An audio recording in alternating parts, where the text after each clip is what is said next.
ये फील्ड में रहना है तो आपको थोड़ा तो आपके लिए बोलना ही होगा, अदरवाइज ये फील्ड में आप सर्वाइव नहीं कर सकते। कुछ दिन पहले मुझे ब्राइड की बुकिंग आई थी, 1 आवर पहले ही आई, तो मैंने सोचा कि क्या ही मैं एडवांस बुकिंग ले लूँ। उनका वेन्यू मेरे अकेडमी से बहुत ज़्यादा क्लोज में था, तो मैं चली भी गई और बहुत अर्जेंट बेसिस पे बुकिंग थी, तो मैं अकेले ही गई हुई थी वेन्यू पे।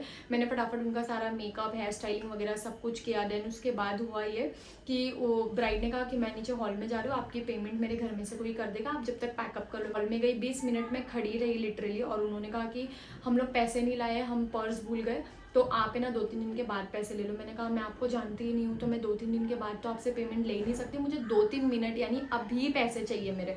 अगर आपने अभी बुकिंग कराई है तो आपको मैंने मेकअप भी अभी करके दिया, तो आपको पैसे तो अभी देने पड़ेंगे, क्योंकि आप खाने वाले का पैसा तो नहीं रुका रहे हो, आप हॉल वाले का पैसा नहीं रुका रहे हो, तो आप मेरा पैसे तो रुका ही नहीं सकते। ये ऑप्शन था, या तो मैं अपनी ट्रॉली बैग लेके वहाँ से आ जाऊँ, या फिर मैं उन लोगों से डील करूँ।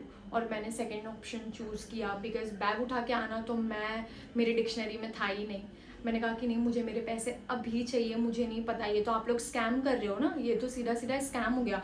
और मुझे पता है अगर मैं वहाँ से बैग लेकर आ जाती तो वो लोग मुझे मेरी अमाउंट देते ही नहीं, और ना मैं उन लोगों को जानती हूँ, वो लोग कहाँ के थे मुझे तो ये भी नहीं पता। फिर थोड़ी बहुत मगजमारी हुई और उसके बाद फिर मुझे मेरे पैसे मिल गए, और मैं चुपचाप आ जाती है सोच के कि 4 लोग मुझे देख रहे हैं तो मैं कैसे मांगूँ। मेरे अंदर वो चीज़ नहीं है। और मैं आप लोगों को भी ये बोलना चाहूँगी, आपने जहाँ मेहनत की है तो वो पैसे आपको खुद से निकालने पड़ेंगे, और आपको निकालना ही है। अगर किसी के साथ भी ऐसा हो रहा है या फिर हुआ है तो प्लीज़ वहाँ से सिर्फ बैग उठा के मत आ जाओ। आपने मेहनत की है तो मेहनत के पैसे आपको उन लोगों से निकालने आना चाहिए।